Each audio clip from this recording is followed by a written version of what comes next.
사무엘상 8장 1절에서 9절 말씀, 제가 여러분을 위해서 말씀 봉독해 드리겠습니다. 사무엘이 늙음에 그의 아들들을 이스라엘 사사로 삼으니 장자의 이름은 요엘이요 차자의 이름은 아비야라. 그들이 브엘세바에서 사사가 되니라. 그의 아들들이 자기 아버지의 행위를 따르지 아니하고 이익을 따라 뇌물을 받고 판결을 굽게 하니라. 이스라엘 모든 장로가 모여 라마에 있는 사무엘에게 나아가서 그에게 이르되 보소서, 당신은 늙고 당신의 아들들은 당신의 행위를 따르지 아니하니 모든 나라와 같이 우리에게 왕을 세워 우리를 다스리게 하소서 한지라. 우리에게 왕을 주어 우리를 다스리게 하라 했을 때에 사무엘이 그것을 기뻐하지 아니하여 여호와께 기도하며 여호와께서 사무엘에게 이르시되 백성이 내게 한 말을 다 들으라. 이는 그들이 너를 버림이 아니요 나를 버려 자기들의 왕이 되지 못하게 함이니라. 내가 그들을 애굽에서 인도하여 낸 날부터 오늘까지 그들이 모든 행사로 나를 버리고 다른 신들을 섬김같이 내게도 그리하는도다. 그러므로 그들의 말을 듣되 너는 그들에게 엄히 경고하고 그들을 다스릴 왕의 제도를 가르치라. 아멘. 오늘 이 말씀으로 은혜 나누기를 원합니다. 우리 앞뒤 좌우로 인사하실까요? 사랑합니다. 축복합니다. 잘 오셨습니다. 잘 오셨습니다. 오늘도 성령 충만하시기를 바랍니다. 오늘 성경 말씀의 본문의 설교의 제목이 뭐예요? 누가 왕인가? 누가 왕인가? Who is the king? 예, 영어가 돼요 오늘. 더 이상은 기대하지 마시고 누가 왕이십니까? 말은 그렇게 하는데 여러분의 왕은 누구십니까?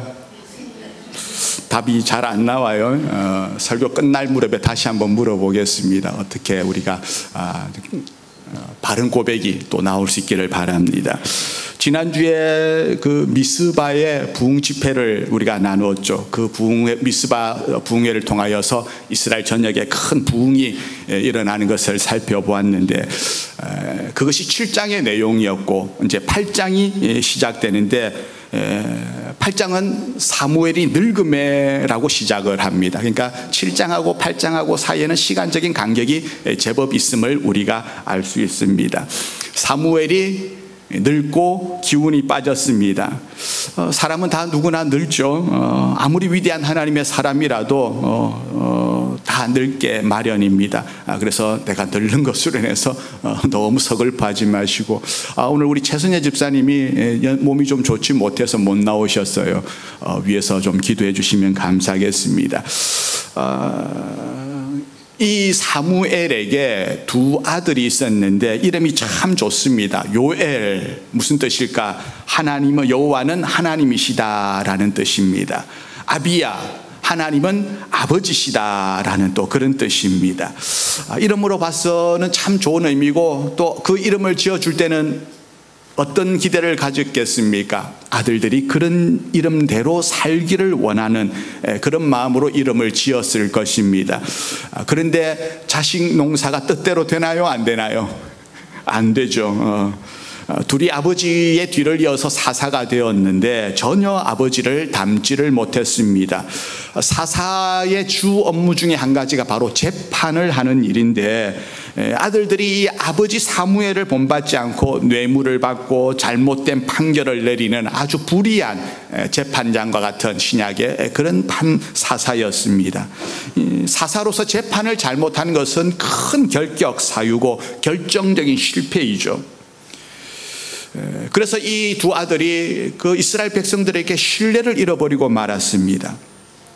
사무엘이 사사로 있을 때는 이스라엘은 왕이 없었어요. 그래서 사사가 다 그런 것들을 했는데 비록 인간적인 왕, 눈에 보이는 왕은 없었을지라도 눈에 보이지 않는 왕이 있었습니다. 누가 그들의 왕이십니까? 하나님이셨습니다. 세상의 나라들은 사람이 왕이지만 그때까지 이스라엘 백성들은 하나님이 왕이셨습니다.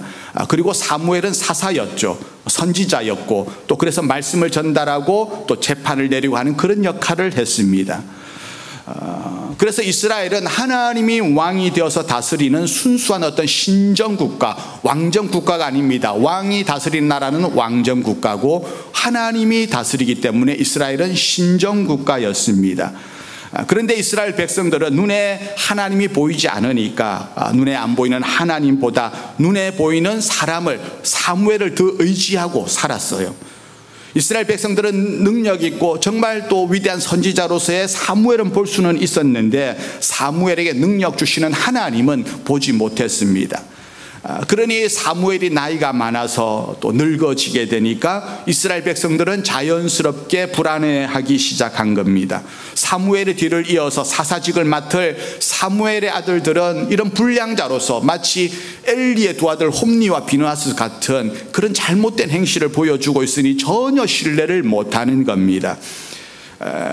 그러니까 이들이 이 상황을 핑계 삼아가지고 어떤 결정을 내리는가 하면 모든 장로들이 모여가지고 사무엘에게 사사체제, 이제 당신의 뒤를 이을 적당한 사사가 없으니까 왕을 세워달라고 요구를 하는 것입니다.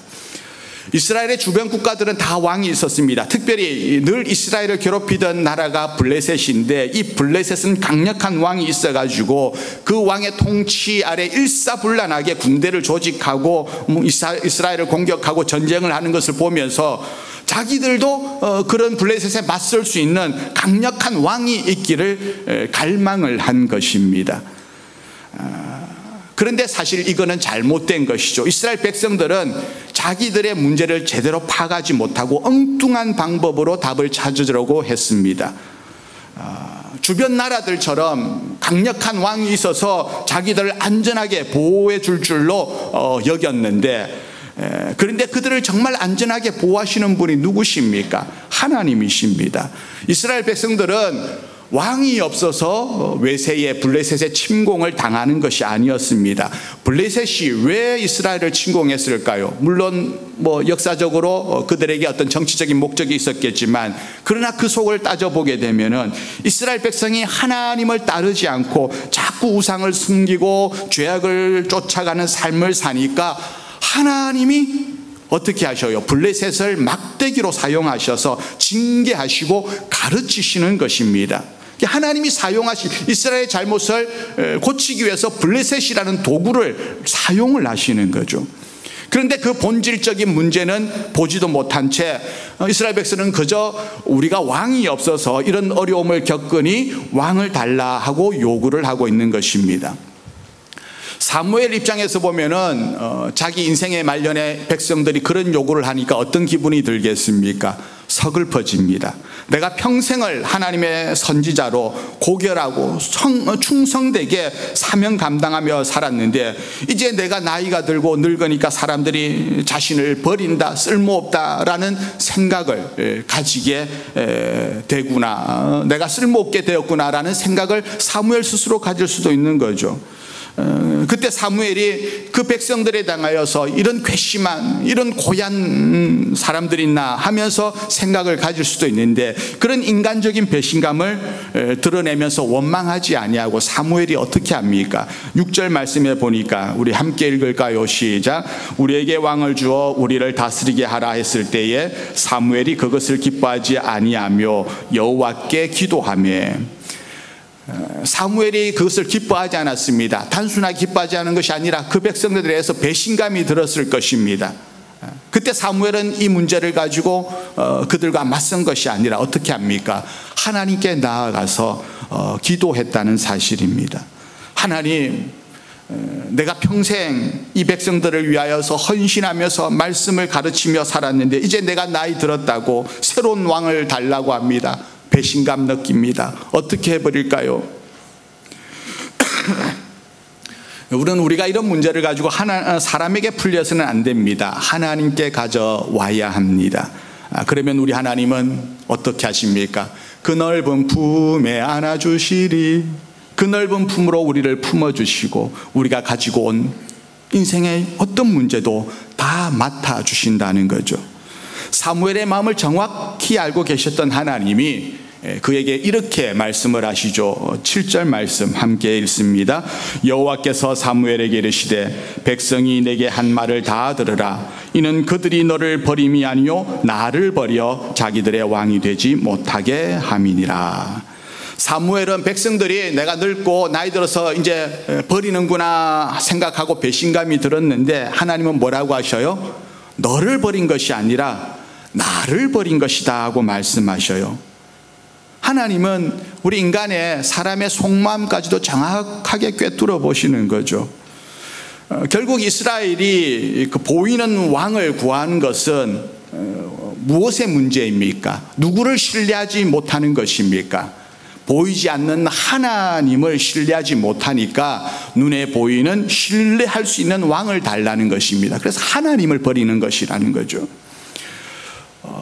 이스라엘 백성들이 요구하는 것이 사실은 그렇게 잘못은 아닐 수도 있습니다. 왜냐하면 왕을 구하는 것, 왕정 제도는 또 나름대로 효율성이 있죠. 한 사람에게 어떤 권력을 주어서 책임 있는, 자격이 되는 사람한테 권력을 주어서 책임 있는 국가 경영을 할 수 있게 만드는 겁니다. 왕이 하나여야지 국가가 효율적으로 통제될 수 있고 또 강한 군사력을 길러서 침입을 막기도 하고 침공을 하기도 하고 그렇게 효율적으로 나라를 운영할 수가 있습니다. 그러나 장점이 있으면 뭐도 있습니까? 단점도 있습니다. 왕을 요구하는 이스라엘 백성들에게 사무엘은 왕이 세워졌을 적에 그들이 그러면 어떤 희생을 치러야 되는지를 조목조목 가르쳐 주는데 본문 9절 뒤편에 10절부터 17절 말씀까지 아주 상세하게 나오고 있는데 우리 같이 한번 읽을 때 한 절씩 교독하겠습니다. 제가 한 절 읽고 두 번째 절은 여러분 읽고 저는 안 읽겠습니다. 같이 집중해서 한번 읽어주시기 바랍니다. 10절부터 읽습니다. 사무엘이 왕을 요구하는 백성에게 여호와의 모든 말씀을 말하여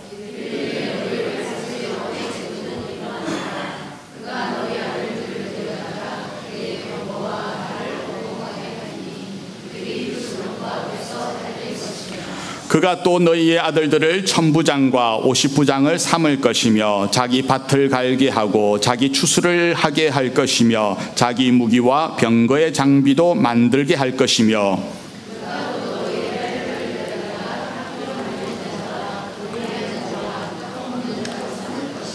그가 또 너희의 밭과 포도원과 감람원에서 제일 좋은 것을 가져다가 자기의 신하들에게 줄 것이며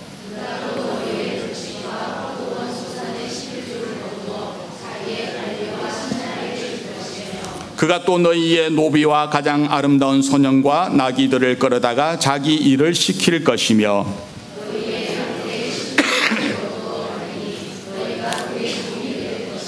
아멘. 자, 왕이 생기면 어떤 일들이 일어난다고 구체적으로 얘기합니까? 너희 아들들을 잡아다가 뭐 하는 거예요? 강제 징집을 하는 거예요. 군사로 만들겠다는 거죠. 강제 노동도 시키고 딸들을 노예로 부려먹고 곡식과 재물을 세금으로 탈취해 갈 것이다 라고 얘기하고 있습니다. 왕이 되면 이런 일이 생겨난다는 거죠. 이 왕정제도의 폐단을 제일 많이 보여준 왕이 누구였냐면 아이러니하게도 솔로몬이었습니다. 솔로몬 시대가 왕정 시대의 아주 극치였는데 솔로몬 왕 때 궁전에서 하루 동안 사용되어진 식량이요 밀가루가 30석, 굵은 밀가루 60석, 소 30마리, 양 100마리. 여러분, 이 많은 재물들이, 가축들이 어디서 나오는 것입니까? 다 백성들의 세금입니다. 솔로몬은 자기 왕궁을 짓는데 13년이고 성전 짓는데 7년 동안 수많은 물질을 가져다가 공사를 하고 부역자를, 노역자를 동원했습니다.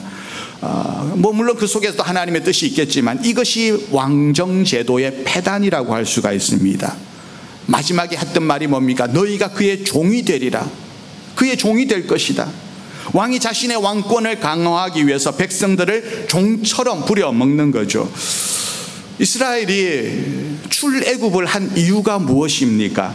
애굽에서 종살이하던 고통당하던 그 이스라엘 백성을 하나님이 구원해 주셨는데 그런데 스스로 다시 종이 되려 하는 거죠.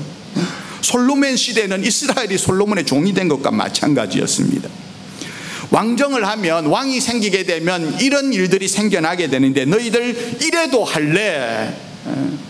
왕제도가 당장에 보기에는 매력이 있어 보이고 좋아 보이는데 너희들 어떤 결과를 초래할지 아느냐, 이런 결과가 온다. 너희들 이래도 왕을 삼을래?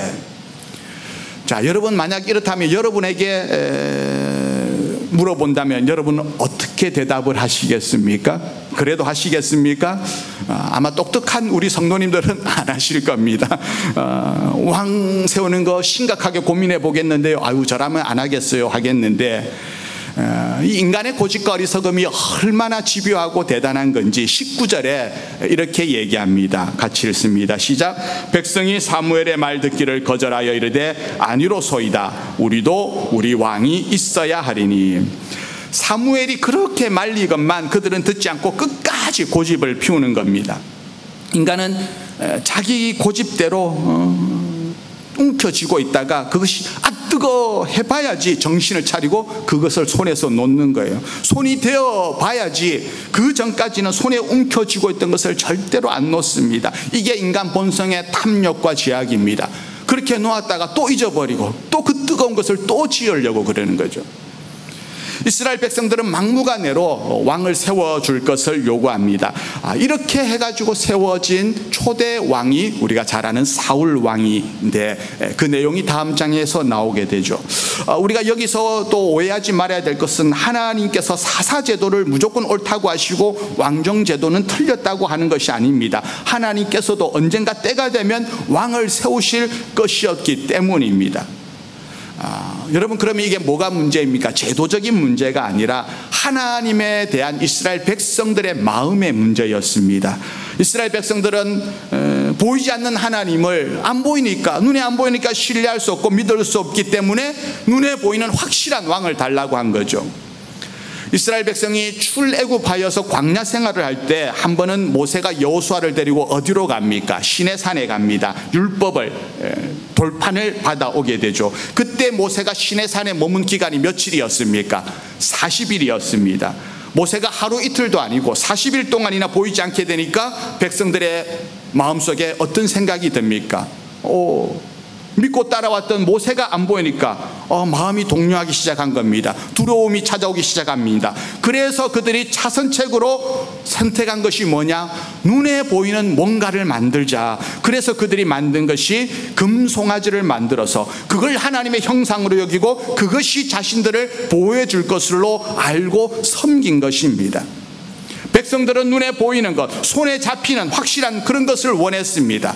그걸 결국 성경은 뭐라고 얘기하고 있습니까? 그것이 바로 우상이라고 얘기하는 겁니다. 이스라엘 백성들이 바로 그런 모습으로 왕을 달라고 할 때 결국 하나님은 그들에게 왕을 허락하시죠. 22절 함께 읽습니다. 시작. 여호와께서 사무엘에게 이르시되 그들의 말을 들어 왕을 세우라 하시니 사무엘이 이스라엘 사람들에게 이르되 너희는 각기 성읍으로 들어가라 하니라. 말씀은 안 나왔네요. 하나님은 왕을 세우는 것을 기뻐하지 않으시지만 그런데 뭐라고 하십니까? 그들의 말을 들어주라고 합니다. 너를 버린 것이 아니라 나를 버린 것이다. 그러면 하나님이 그들에 대해서 진노하실 수도 있는데 하나님은 아니다. 그렇지만 들어줘라 라고 얘기하고 있어요. 이거 약간 좀 혼란스러운 부분입니다. 하나님은 지금 이스라엘 백성들이 하는 일에 대해서 진노하고 있고 잘못된 길을 가려는 그 이스라엘 백성들인데 왜 그것을 그들의 요구대로 들어주시는 것일까요? 하나님이 다른 때는 좀 더 완강하게 진노도 내리시고 이런 고얀 놈들 봤나 다시는 왕소리 못하게 해주겠다라고 벌을 내릴 수도 있는데 왜 이때 하나님이 그걸 허용하실까요? 호세아서에 이렇게 얘기합니다. 13장 10절인데요. 함께 읽습니다. 시작.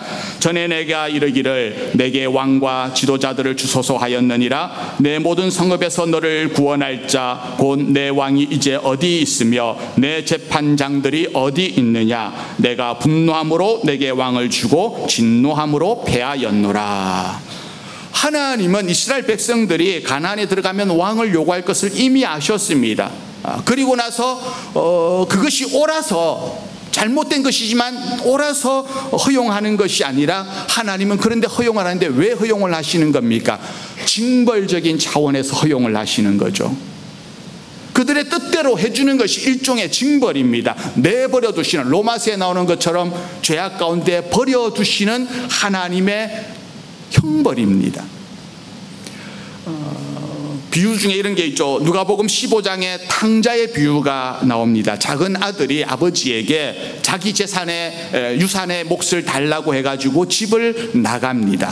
아버지가 살아계신데 유산 달라고 하는 것은요, 아주 패역한 일이었고, 아버지는 충분히 아버지로서 그것을 거절할 수가 있음에도 불구하고 아버지는 어떻게 합니까? 순순하게 그 아들의 요구를 다 들어줍니다.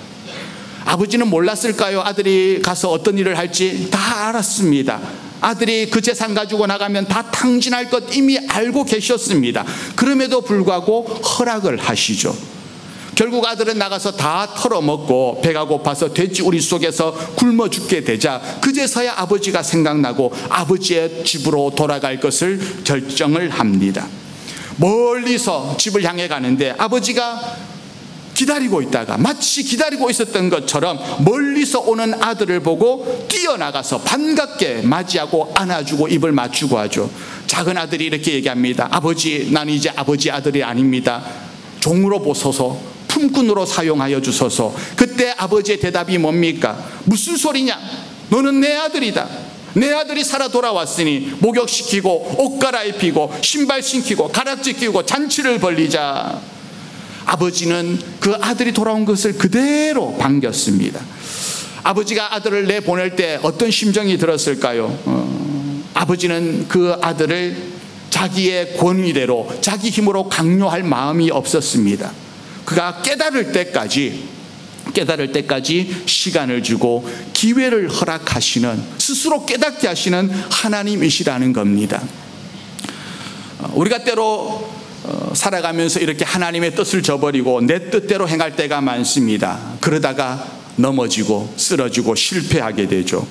넘어지게 되면 하나님은 언제 그랬냐는 듯이 탕자의 아버지처럼 우리를 손잡아 붙들어서 일으켜 세우시는 아버지이심을 믿으시기 바랍니다. 그러면 하나님은 언제까지 우리를 일으키시고 언제까지 우리를 용서하실까요? 우리가 한 번만 넘어지나요? 언제까지 그럼 우리를 용서하시고 일으켜 세우실까요? 몇 번이면 하나님이 하실 것 같습니까? 3번? 7번? 10번? 100번일까요? 언제까지 하나님은 우리를 일으켜 세우실까요? 하나님은요, 우리가 넘어진 수보다 딱 한 번 더 일으키십니다. 한 번 넘어지면 2번 일으켜 세우시고, 2번 넘어지면 3번 일으켜 세우시고, 10번 넘어지면 11번 일으키시는 분이 바로 우리 하나님 아버지임을 믿으시기 바랍니다. 그런 과정 속에서 내가 넘어지고 일으켜 세워짐을 당하는 그 반복 속에서 우리는 하나님의 아버지의 참된 사랑을 깨닫고 그분의 보이지 않는 은혜와 능력을 힘으면서 살게 되는 것이죠. 이스라엘 백성들이 이렇게 요구할 때 하나님은 그것이 옳지 않은 일임에도 불구하고 허락을 하시고, 그래서 세워진 초대왕이 사울왕입니다.